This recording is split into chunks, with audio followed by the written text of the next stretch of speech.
शंकराचार्य स्वामी अविमुक्तेश्वरानंद के अपमान पर सियासत भी गर्मा गई है। कांग्रेस और समाजवादी पार्टी ने प्रशासन और यूपी सरकार के खिलाफ मोर्चा खोल दिया है, तो उधर विरोध के स्वर बीजेपी के भीतर से भी सुनाई दे रहे हैं। अब देखिए सियासी घमासान की भी पूरी पटकथा।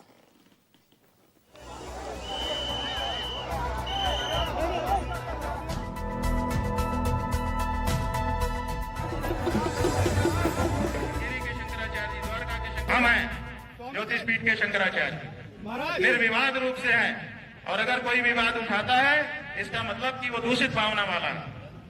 और अगर जो अपने आप को कहता है कि मैं ज्योतिष पीठ का शंकराचार्य हूँ, वो आकर के बात करे।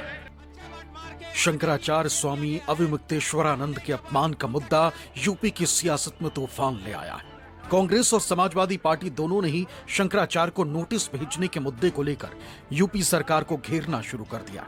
समाजवादी पार्टी अध्यक्ष अखिलेश यादव ने 20 जनवरी को स्वामी अविमुक्तेश्वरानंद से फोन पर बात की, संतों से मारपीट की कड़ी निंदा की। वहीं बुधवार को इस मामले में अखिलेश यादव ने यूपी सरकार को घेरा, आरोप लगाया कि बीजेपी सनातन धर्म की परंपरा को तोड़ रही है, जानबूझकर अपमान करने का आरोप लगाया।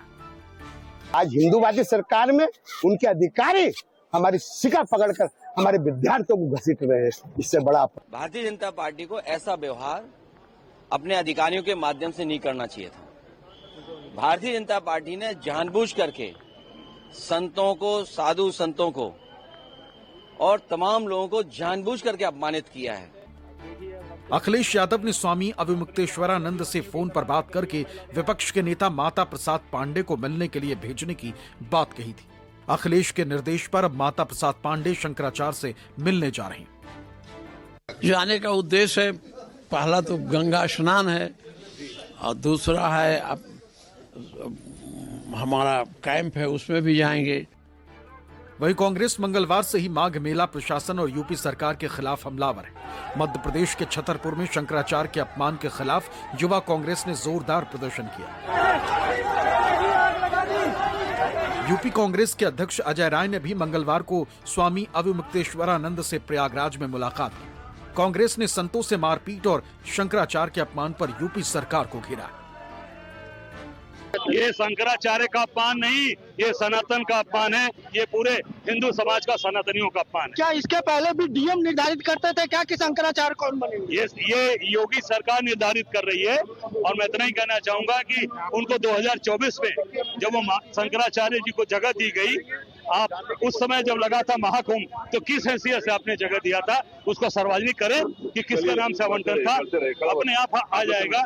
जब उन्होंने गौ हत्या की बात की, गौ हत्या बंद हो, तो ये सरकार बौखलागी। जिस तरह धक्कम धुक्की की जा रही है, जिस तरह अपमानित किया जा रहा है शंकराचार्य को, वो ठीक नहीं है।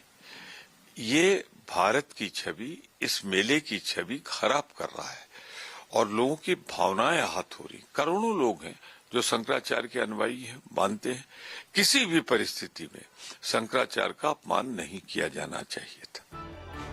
शंकराचार्य स्वामी अविमुक्तेश्वरानंद के अपमान पर विपक्ष के आक्रामक रुख से बीजेपी बैकफुट पर है। बीजेपी नेता साध्वी निरंजन ज्योति ने भी माना है कि किसी को शंकराचार्य कौन है ये पूछने का अधिकार नहीं। तो बीजेपी नेता सुनील भराला ने प्रशासन को इस विवाद का जिम्मेदार ठहराया। कुछ दानव प्रवृत्ति के अधिकारी माघवेला प्रयागराज तीर्थ नगरी में हैं, जिन्होंने जगत गुरु शंकराचार्य जी का रथ रोक करके उनके शिष्यों की चोटी पकड़ करके सनातन धर्म को और हिंदुओं को अपमानित करने का जो काम किया है, वो बहुत दंडनीय अपराध किया है ऐसे अधिकारियों ने। मैं मुख्यमंत्री श्री योगी आदित्यनाथ जी से कहना चाहूंगा कि ऐसे अधिकारियों को चिन्हित करके उनको दंडित करने का काम करना चाहिए। सरकार को आप क्यों कह रहे हैं? अभी योगी जी ने तो जवाब नहीं दिया ना। किसी ने ये प्रमाण पूछा है, ये योगी जी उस पर ध्यान देंगे। और मुझे लग रहा है कि किसी को पूछने का अधिकार नहीं है। ये संत समाज का मैटर है। कोई अधिकारी यदि ये जुर्रत दिखाई है तो मुझे योगी जी पर विश्वास है कि उसके ऊपर कार्रवाई करेंगे। स्वामी अविमुक्तेश्वरानंद ने भी पूरे विवाद के लिए प्रयागराज पुलिस कमिश्नर जोगिंदर कुमार को जिम्मेदार ठहराया। आरोप लगाया कि उन्हीं के इशारे पर प्रशासन ने दुर्व्यवहार किया। जोगेंद्र कुमार पुलिस आयुक्त प्रयागराज, ऐसा बताया है हमको लोगों ने। सही है कि नहीं पता नहीं। ये जो व्यक्ति है यही सबसे ज्यादा हठधर्मी वहां पर था। अगर किसी ने बात को बिगाड़ा यही व्यक्ति था। बहुत ही हठधर्मी, बहुत ही दुष्ट प्रकृति का, और यही अनाउंसमेंट बार बार तरह तरह की करके हमको आक्रोश में लाना चाहता था। इसी ने कहा था कि बड़ी गर्मी चढ़ी है, अभी उतारता हूं। स्वामी अविमुक्तेश्वरानंद और विपक्ष के हमलों पर बीजेपी इसलिए भी बोलने से बच रही क्योंकि बीजेपी 27 के चुनाव को सनातन और हिंदुत्व के एजेंडे के सहारे जीतने की प्लानिंग कर रही। ऐसे में उसे चिंता है कि यह मुद्दा ज्यादा उछल गया तो उसे नुकसान हो सकता है। ऐसे में माना जा रहा है कि यूपी सरकार जल्द ही स्वामी अविमुक्तेश्वरानंद को मना सकती है ताकि विपक्ष उसकी परेशानी न बढ़ा सके। प्रयागराज से अशोक तिवारी की रिपोर्ट, न्यूज़ 24।